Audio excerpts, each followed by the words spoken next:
Bonsoir et bienvenue dans votre nouvelle édition du JT d'ici TV en ce jeudi 26 décembre. Au programme aujourd'hui, le chômage qui repart à la hausse dans les Alpes du Sud, augmentation de 0,9% pour le 0,5 et de 1,6% entre octobre et novembre.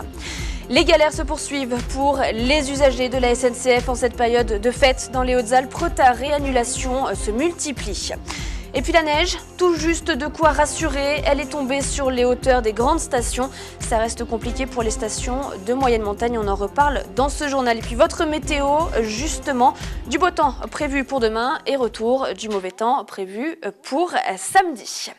Dans l'actualité, ce soir, c'est cette coulée de neige à Serre-Chevalier qui est survenue aujourd'hui sur le vallon de la Cucumelle.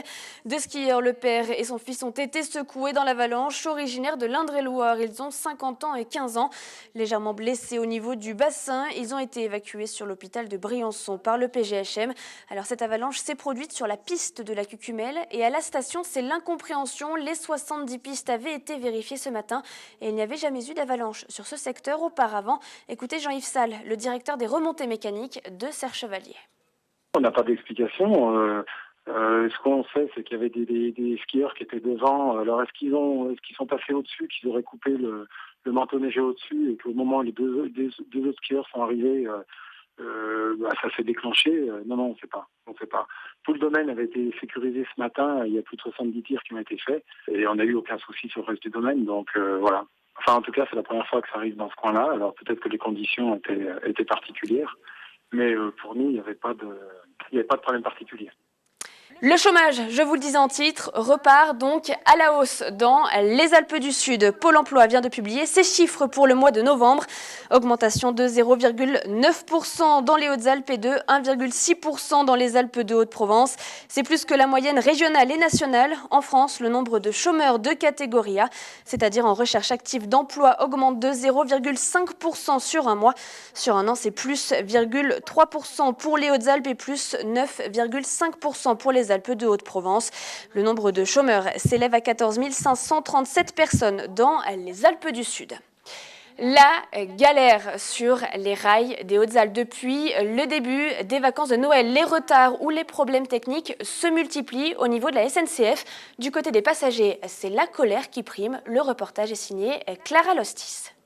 Depuis une semaine, les incidents se poursuivent à la SNCF. Après un employé qui ne se réveille pas et retarde l'ouverture de la gare à Mont-Dauphin, le train de Marseille-Briançon qui met plus de 8 heures pour transporter ses passagers à destination mardi dernier.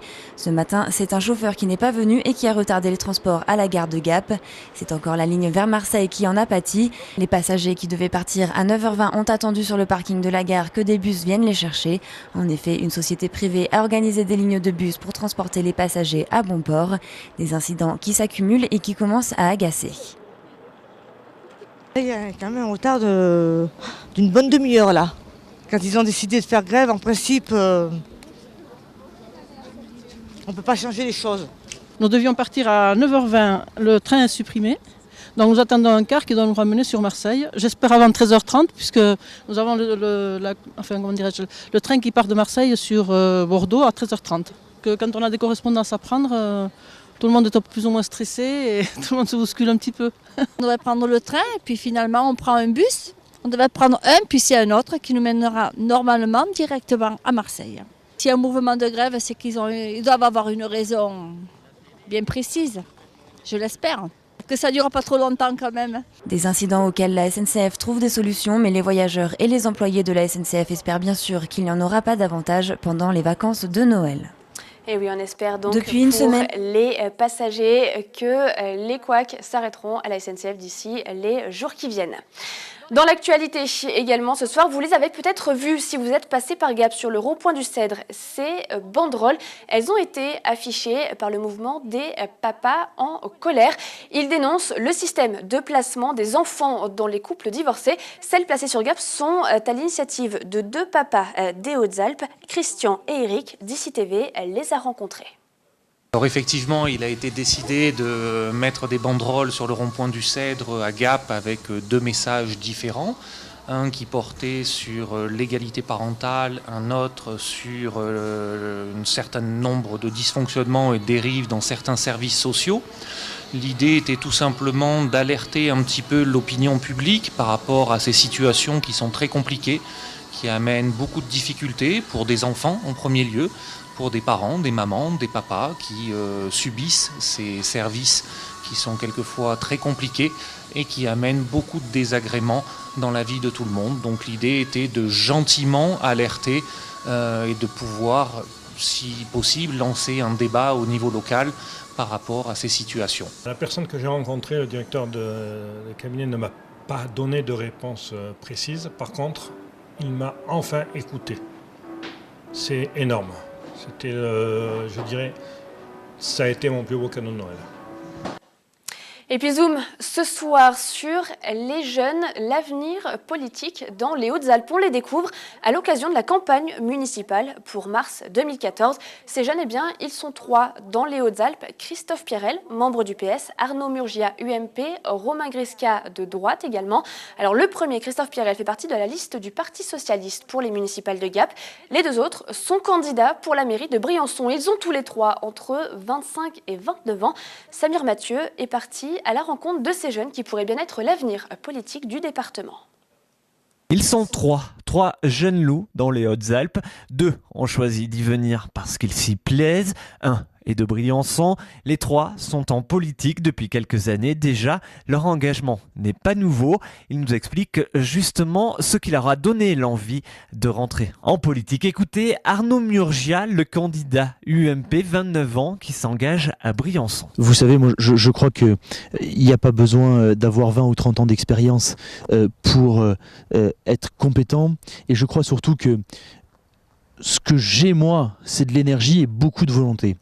Et c'est pour ça que j'ai décidé de m'engager dans cette élection à Briançon et de me donner totalement et entièrement, parce que je crois que les problèmes de ma commune sont beaucoup trop graves et beaucoup trop importants pour qu'on se donne là-dedans à moitié. Donc écoutez, la jeunesse, je crois qu'il faut en faire un atout et c'est très bien comme ça. Notre pays a toujours avancé que par une nouvelle génération qui à un moment arrivait et prenait le pouvoir. Pour Christophe Pierrel, l'engagement politique a été peut-être un peu plus tardif, mais il s'est opéré finalement au rythme de ses études et de ses convictions politiques qui se sont faites au fil des années. Écoutez Christophe Pierrel, 29 ans, père de 3 enfants et candidat sur la liste de Bernard Josso à Gap. J'ai mis du temps à y venir. En fait, j'ai commencé à prendre ma carte au Parti Socialiste, j'avais 18 ans. Donc c'était plutôt en début de mes études. J'ai pas commencé au collège, au lycée. Mais c'est vrai que j'avais envie de changer le monde. Pas vraiment faire de la politique dans les partis au début, dans un parti politique, tout ça, ça m'intéressait pas beaucoup. Et puis c'est venu avec le temps, ça. Parce que je me suis rendu compte que pour changer le monde, il fallait être dans le système pour changer le système, en fait. C'est tout le paradoxe, en fait, de faire de la politique, c'est qu'on a envie de changer le système, on a envie que ça bouge. Et en même temps, on se retrouve vite à la marge du système et du coup à ne pouvoir rien faire si on n'est pas à l'intérieur. C'est comme ça que je me suis retrouvé en fait à adhérer dans un parti, et en l'occurrence au Parti Socialiste. Le 3e jeune loup politique haut-alpin est du Cru, il est de Briançon, Romain Grisca. Il s'est engagé depuis plusieurs années au service de l'UMP avant de claquer la porte suite à des différends liés à l'investiture du parti sur Briançon. Romain Grisca, qui au contraire de Christophe Pierrel, s'est lui forgé une opinion via le contexte local. Romain Grisca, il a 26 ans et il est candidat à la mairie de Briançon. Et je vais vous raconter une histoire de comment j'ai fait la connaissance d'Alain Bérou. Et c'est vraiment le point de départ de mon engagement en politique. Il y avait une réunion de quartier, comme d'habitude, je vous l'ai expliqué avec Alain Bérou.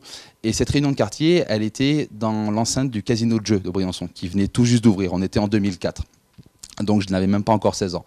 Et avec une idée en tête, j'avais réalisé un dossier sur l'état de propreté, plutôt de délabrement de mon quartier, avec les excréments canins, les poubelles qui jonchaient le sol. Et je voulais impérativement montrer au maire le travail que j'avais réalisé et surtout lui apporter des solutions. Voilà, donc c'est là où j'ai fait la connaissance d'Alain Bérou et ensuite où j'ai travaillé et participé à la vie de Briançon. Allez, 3 jeunes loups à 3 mois des élections municipales, brillants, ambitieux, courageux, mais sera-t-il suffisant pour convaincre les électeurs ? Et on attend donc de savoir l'avenir de ces 3 jeunes en politique dans les Hautes-Alpes. La neige dans l'actualité également. Ce soir, elle est tombée, mais tout juste pour rassurer les stations de sport d'hiver. Elle est tombée cette nuit sur les sommets, mais également sur les fronts de neige à Vars, à Montgenèvre et aux Ors, où la station a vu tomber quelques 30 cm en bas des pistes. De quoi rassurer les commerçants qui, malgré une légère baisse d'activité par rapport à l'an dernier, gardent le moral. Ils restent optimistes pour cette seconde semaine de vacances de Noël. Effectivement, on était assez soulagés parce que le début de saison a été assez difficile. On a eu un petit peu de neige assez précocement et puis en fait il y a eu un coup de redoux, donc la neige a manqué pas mal pour démarrer la saison. Et puis la première semaine de Noël n'a pas forcément été à la hauteur de nos attentes en ce qui concerne la fréquentation. Évidemment très soulagé depuis 2 jours avec les grosses chutes de neige qu'on a eues. Voilà, puis la saison démarre pas trop mal pour l'instant. Le rush, il était déjà préparé de toute façon parce que nous sommes en place depuis 15 jours, 3 semaines. Donc il y a eu une petite inquiétude avec cette pluie qui est tombée quand même assez abondamment. Mais finalement, ça n'a rien changé à notre mise en place. On est en place. Pour le 31, nous sommes fin prêts. On a fait un très bon réveillon de Noël. Donc pour l'instant, la neige est là, c'est notre outil de travail. Voilà, tous les indicateurs sont au vert. Globalement, ça a été un bon début de saison. Maintenant, on attend la grosse semaine du jour de l'an. Ça va être une grosse soirée, toute la semaine avec des soirées animées et puis le soir du jour de l'an jusqu'à 6 h du matin. Et la neige, au lieu de la pluie, c'est également la bonne surprise qu'ont reçu quelques stations de moyenne montagne. C'était le cas notamment du côté de Pelvoux, où malgré le manque criant encore de neige, on préfère garder le sourire. Les petites sont très contentes, il n'y a pas trop de neige pour nous les adultes, mais pour elles se régalent, c'est l'essentiel. Quand on est arrivé, on a prévu de visiter un petit peu la région, donc Pelvoux, Val-Louise, etc. pour passer un petit Noël en famille dans une station familiale.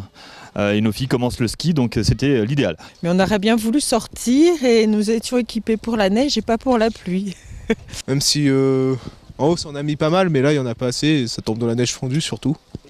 En fait, j'aime bien parce qu'on n'est pas complexé du tout, comparé à d'autres stations apparemment, donc voilà. C'est une petite station qui est agréable. Moi, j'aime bien le contexte petite station familiale, mais bon, cette année, on n'est pas trop gâtés par la neige, voilà. Et la neige, justement, on l'attend encore samedi. Une perturbation est prévue par Météo France. Alors la limite pluie-neige devrait se situer aux alentours de 1400 mètres. Avec ces nouvelles chutes de neige, c'est le risque d'avalanche qui va également augmenter dans le département. Il est de 4 sur 5 en ce moment.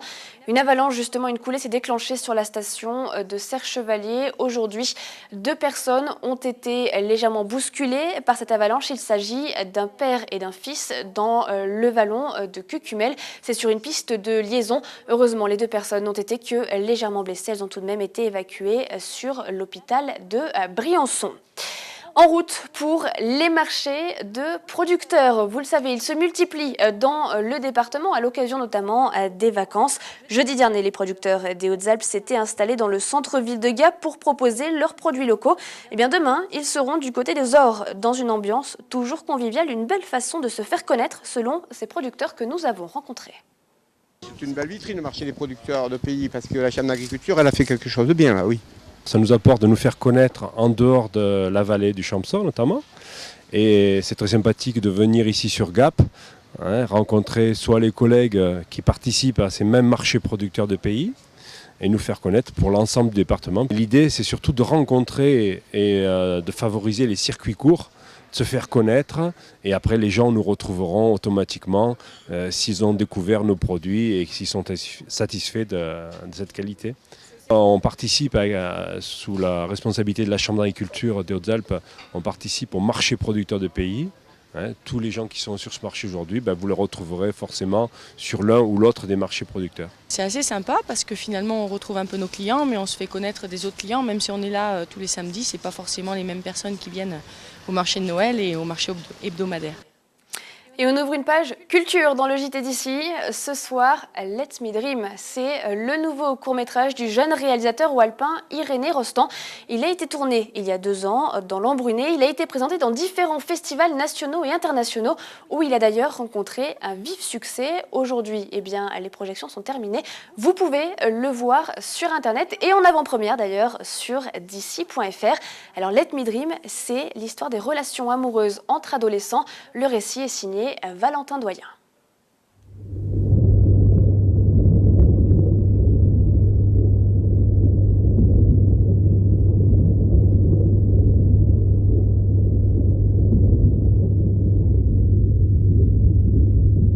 Let Me Dream, court-métrage sans parole, s'attaque au périple de la vie amoureuse adolescente. Aucun dialogue, donc forcément on s'identifie, on s'approprie, on se voit dans les personnages et on imagine soi-même le déroulé de l'histoire. En ignorant les paroles, le jeune réalisateur Irénée Rostand a donc accentué son travail sur l'écriture du scénario.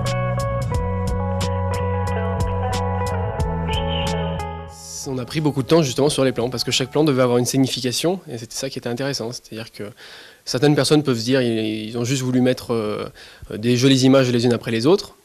Certains penseront ça, mais nous on a voulu mettre une signification derrière chaque plan qui s'enchaîne afin d'y mettre un message pour ceux qui veulent les lire ou pas.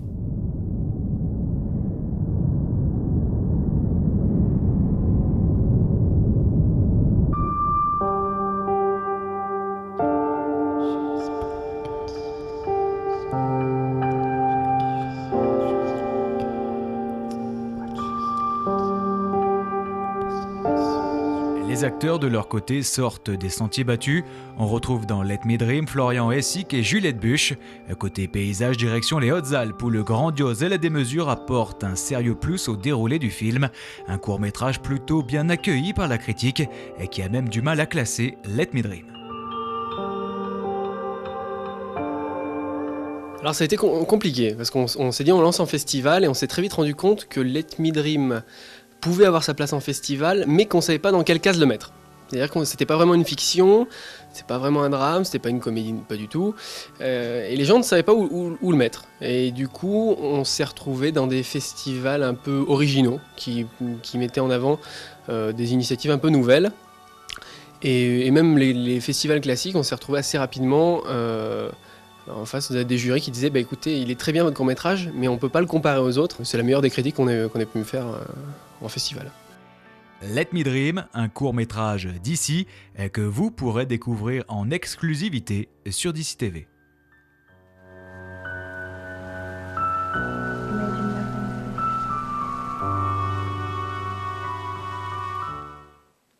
Et le court-métrage d'Irénée Rostand qui est disponible sur d'ici.fr depuis aujourd'hui.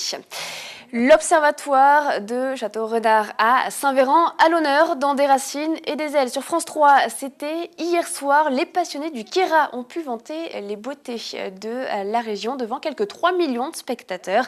Extrait de cette émission.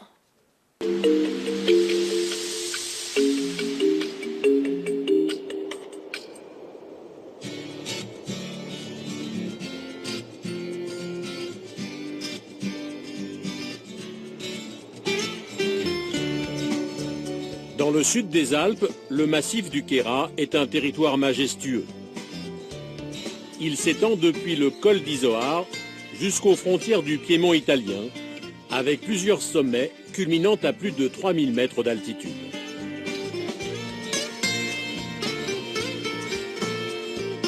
Un parc naturel régional recouvre une grande partie de ce territoire sauvage et peu habité.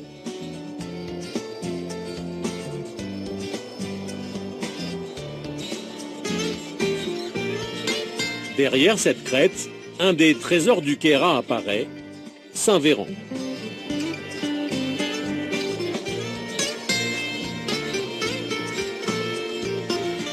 L'histoire récente de Saint-Véran est liée à cet observatoire astronomique, installé 1000 mètres plus haut sur le pic de Château-Renard. Dans les années 70, le CNRS construit cette coupole pour y installer ce qui devait être à l'époque le 2e plus gros télescope au monde. Abandonnées après 10 ans d'exploitation, les installations sont confiés à Astro-Quéra, une association de passionnés d'astronomie. Et de magnifiques images donc que vous pourrez retrouver, une émission de 15 minutes que vous retrouverez sur d'ici TV. Allez, vous êtes à jour de l'actualité d'ici, des Alpes du Sud. On retrouve l'actualité nationale et internationale. C'est en compagnie de Camille Martel. Nouvelle opération de l'armée française à Bangui au lendemain d'une journée de chaos dans la capitale centrafricaine. Le maître mot est sécurisation. Au moins une dizaine de civils auraient été tués depuis mercredi. Face à la gravité de la situation, des personnalités religieuses demandent l'envoi de toute urgence de casques bleus. Au Caire, 5 personnes sont blessées après une explosion dans un bus. Une attaque qui survient au lendemain de l'annonce par les autorités que les frères musulmans sont désormais une organisation terroriste. 18 membres de la confrérie du président destitué Mohamed Morsi ont d'ailleurs été placés en détention. Malgré un regain des violences à Bangkok, le gouvernement thaïlandais ne cède pas à la pression de la rue et refuse de reporter les législatives du 4 février. Depuis plusieurs semaines, les manifestants réclament la démission de la première ministre. Yingluck Shinawatra est accusé d'être la marionnette de son frère. Lui-même ex-premier ministre, il est en exil depuis un coup d'État contre lui en 2006. Le mea culpa de Manuel Valls après le passage de la tempête Dirk. En visite en Bretagne, le ministre de l'Intérieur a reconnu une erreur d'appréciation des services de l'État sur les risques de crues dans la région. 16 000 foyers du Grand Ouest sont toujours privés d'électricité. ERDF compte rétablir le réseau dans la journée de jeudi. Le Père Noël a-t-il été nommé ministre de l'écologie en Bolivie ? On pourrait le croire à voir ce sapin composé uniquement de bouteilles en plastique, pas moins de 50 000. Objectif, sensibiliser les citoyens aux questions de recyclage. Et ça marche. Chaque soir à La Paz, ils sont plusieurs dizaines de volontaires à vouloir pédaler pour faire briller le faux résineux. Une idée décidément lumineuse. Et vous retrouvez bien sûr, comme chaque soir, toute l'actualité d'ici et d'ailleurs sur internet, d'ici.fr et sur nos réseaux sociaux. Excellente soirée à tous sur d'ici TV. 24 heures sur 24, 7 jours sur 7, toute l'actualité des Alpes du Sud et dans le monde. d'ici.fr.